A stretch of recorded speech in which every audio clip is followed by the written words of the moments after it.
So the Switch 2 is finally revealed, but if I'm honest, and it seems to be the general consensus, the trailer was a bit underwhelming. We got to see a bit of Mario Kart 9, and apart from that, we basically knew everything before. If you compare the actual Switch to the leaks, it's basically exactly the same. I'm pretty sure they just revealed it because of the extent that the leaks were going to. They didn't really show anything that wasn't in the leaks. In fact, they showed a bit less. The C button isn't even labeled. So yeah, I just wanted to go over everything that could still be on this Switch, both physically and kind of digitally. There's still a lot of secrecy around the device, and we still have to wait 3 months until we get more information. I also encourage everyone, if you're interested, to sign up to the hands-on events, the Switch 2 experience, because you might as well try your luck, and they close pretty soon. I'm pretty sure it's in about 5 days as of recording. But yeah, I'm just gonna go through in chronological order based on what they show in the trailer. So for a start, this kind of basically confirms that the Joy-Con will have mouse compatibility, and this isn't really shown in the video, but there is kind of a section where the Joy-Cons are like riding along the floor. As you can see here, you can see the rectangle where there's a kind of light, and because everything else on this Joy-Con is the same as the leaks, we can assume that this is the same light as that's on the bottom of a mouse, and that is an infrared light. There is a section of the video where you can see the light glaring at the camera, but I can't really think of anything other than a mouse that this would be needed for. If we skip over to where the Joy-Con are moving along a surface, this might be a far fetch, but with the grip on, you can see the strap at the back, and yeah, as I said, this is kind of a far stretch, but it does look like a real mouse, not like a technological mouse, like an animal mouse.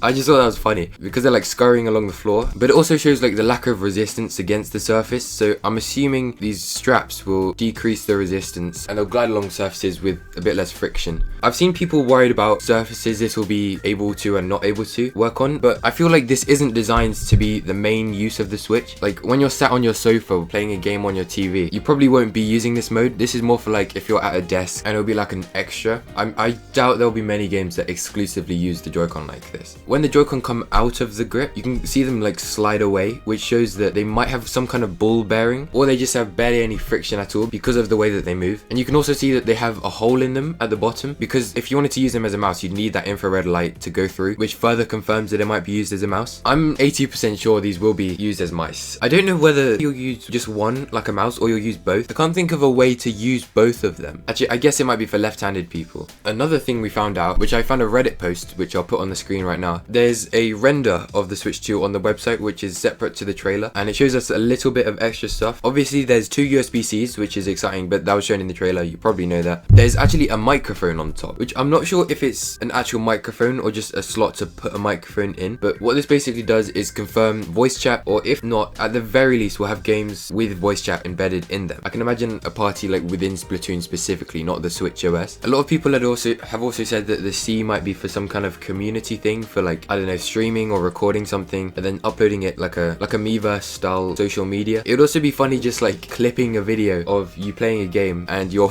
voice is included. Another thing they didn't really say anything about, but they showed quite a lot, is the new texture. You can kind of see the skin of the Switch 1 coming off like a snake or something, showing that it probably isn't plastic anymore, which might make the system feel very like deluxe. I don't know if you felt like one of the new iPhones, but it's a massive step up in quality when you feel the material. It's like a kind of metal, I think, which, imagine the Switch 2 shell is made out of metal. You can kind of see it looks a bit speckled, so I think we can at least rule out that it's not plastic, which is a massive upgrade. If I'm honest, there isn't too much new with this console. It feels more like a Pro than a successor, but I think that's all we really needed. Nintendo's playing it safe. They know that we'll be less excited, but you can't really sacrifice sales to be more interesting or quirky. Nintendo hasn't really said anything about Joy-Con drift on the Switch 2, but they really emphasize the joysticks moving around, which I think might confirm some kind of negation of Joy-Con drift, whether that's Hall effect sticks or not. I saw a lot of people saying that this movement of like the whole thing moving was different to the original. It's actually not. If you get your Switch and move your Joy-Con around, you can see that it's the same movement. It's black on black, so it's difficult to see. And I actually didn't realize it was that, and it's actually quite cool to look at because it looks like it's hovering or something. The final thing is kind of small, but I just wanted to add it because as you can see with the new Joy-Con grip, which is assumably included with the Switch 2, you can see that in order to snap the Joy-Cons on, the front of the grip has to be flat, which I don't know about you, but that looks really uncomfortable. I'm probably just worrying for the sake of worrying, and it will probably be fine.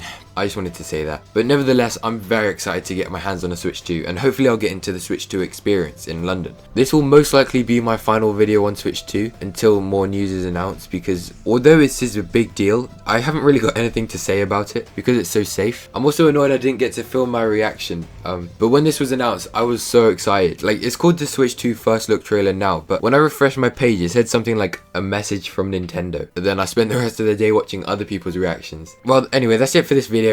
Yeah, as I said, I probably won't talk too much about Switch 2 on this channel from now. Thanks for watching. See ya.